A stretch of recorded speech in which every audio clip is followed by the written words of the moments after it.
Hij is op zich rustig. Hij weet wat er gaat komen. Ziet daar natuurlijk wel tegenop. Maar is bereid boete te doen. Ik denk dat het klinkt een beetje zwaar, maar zo is het wel.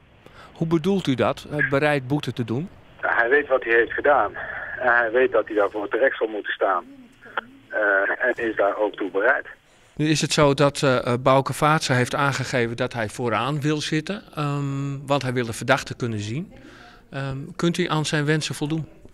Vanzelfsprekend zullen wij proberen zoveel mogelijk aan de wens van alle betrokkenen te voldoen. Maar wij moeten daarbij ook rekening houden met het gezamenlijke belang, de rechtszitting zelf, veiligheid.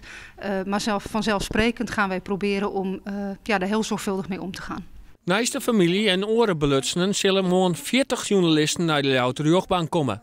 Het Openbaar Ministerie zal vallen werd de man uit het woord correct van vertocht wordt. Zelfs had Jasper S. intussen bekend Marianne Vaatstra ombracht te hebben. Wat schrikt hem nou het meeste af? Is dat de confrontatie met de nabestaanden van Marianne, met de familie Vaatstra? Natuurlijk, dat is natuurlijk het ergst.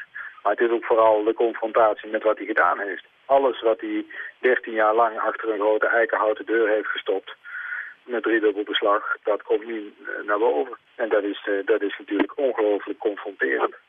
Als je hoort wat een enorme mediabelangstelling er is, als je hoort dat de nabestaanden van een slachtoffer in de zaal zitten, als je hoort dat alle commotie die er de afgelopen jaren is geweest en jij bent dan degene die zaal binnen moet stappen,